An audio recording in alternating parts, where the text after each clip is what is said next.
1. Welcome to the Marne Report. Hey, Fort Stewart. It's Kevin Larson with the Fort Stewart Public Affairs Office with this week's Marne Report, and I'm joined by Charles Woodward of the Division Safety Office to talk about an interesting program that you might not know that we have here on Fort Stewart. I understand there's a ride share.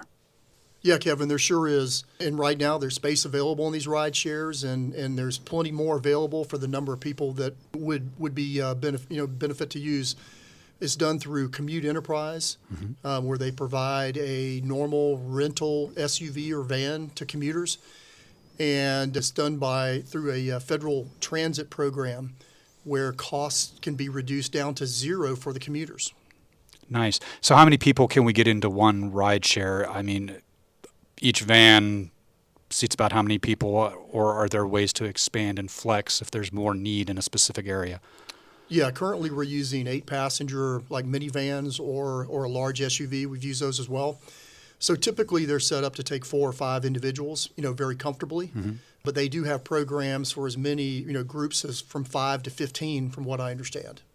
Nice. And I'm assuming that it's not always the same person who's driving. I'm sure there's a way to share the duties of driving if you want to drive maybe one week, someone else drives the other week, because it might be pretty convenient to be able to just sit in the back of the SUV and do some work before you get to work. Yeah, absolutely. You can change out as much as you want. The van that I commute in, we typically have the same person generally drives, but we all have driven. As long as you're approved, you have a driver's license and they approve you to drive, which is mostly everybody, you can drive. And yeah, as far as what you can do when you're not driving, you can sleep, you can relax. We usually have friendly conversations. At times I've turned on my hotspot and actually worked on my laptop in between Fort Stewart and Savannah. Nice. I mean, that is very convenient to be able to knock out some of that morning email before you get into the office. So tell me a little bit about the cost savings. I'm sure it's translates to not having to put as much money in gas-wise into your own tank when you're doing this rideshare, right?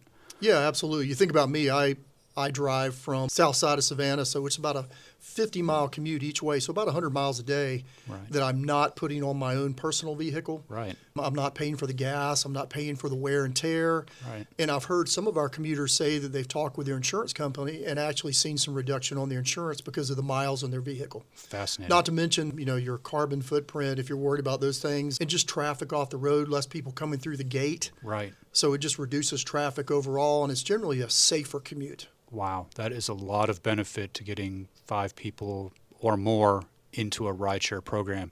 Things I didn't even really think about until you mentioned them, the wear and tear on your car, or the fewer cars coming through the gate. That's a lot to really think about and want to get into this program. As far as the vehicles go, my neighbor, he's actually, I don't know if it's through us or if it's someone else, but he also does the Enterprise rideshare. Are you allowed to take the vehicle home overnight? How does that work with the vehicle? Yes, absolutely. The way we do it is generally the person who lives the furthest down the line winds up taking it home. Not always. For a while we did it. We have what's called a van captain. They're the person who does the coordination for the van. They generally held on to it, and you are allowed to use it for some personal use as well. There are exceptions for that or allowances for that. Interesting. And we're able to use it some for work stuff as well. Not hauling things, but just moving people around as far as people that maybe you go to lunch. You can go to lunch in the van. Wow. And they also have allowances for if somebody is participating in the van pool or SUV pool. If you get stuck at work, they have a program that brings over another rental car. Ah. So if you get left behind, you'll have a ride home. Yeah, I've often wondered about what happens if you have to work late one day. You're part of a ride share. Do you just say to your boss, sorry, got to go, my ride share's here, or no, I got to stay at work? I've often thought about that. That's good to know that there is another option for if you miss your ride share because of work or whatever. Yeah, absolutely. They'll come and bail you out. That's good to know. So where can people go to find out more about the ride share if they want to participate? Contact me, Woodward.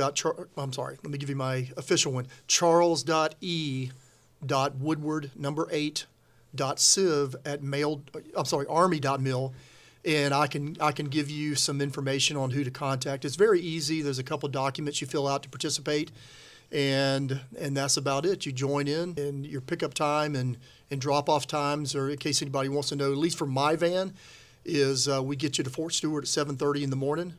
at your place of appointment. We drop you off, pick you up in the afternoon right around 1600, and return back to Savannah by we normally get back a little after 1630. Nice, nice. So one more time, that email address, because I know we've all gone through the great Army migration. Just one more time, your email address to make sure that people get it.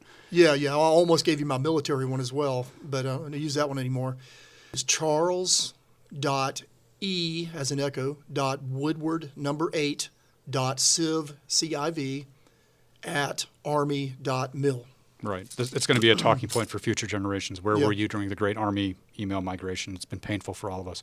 All right, that sounds great. So, I mean, if you're interested, folks, in saving some money and some wear and tear on your own POV, and you're looking to have possibly a luxurious chauffeured ride into work, unless you want to be the van captain and drive yourself, definitely look into this rideshare program that we have here at Fort Stewart-Hunter Army Airfield. It sounds like a really cool opportunity. And if you get left behind at work one day because you had to work late because your boss said you had to, you're not stranded. Someone will send out a car for you.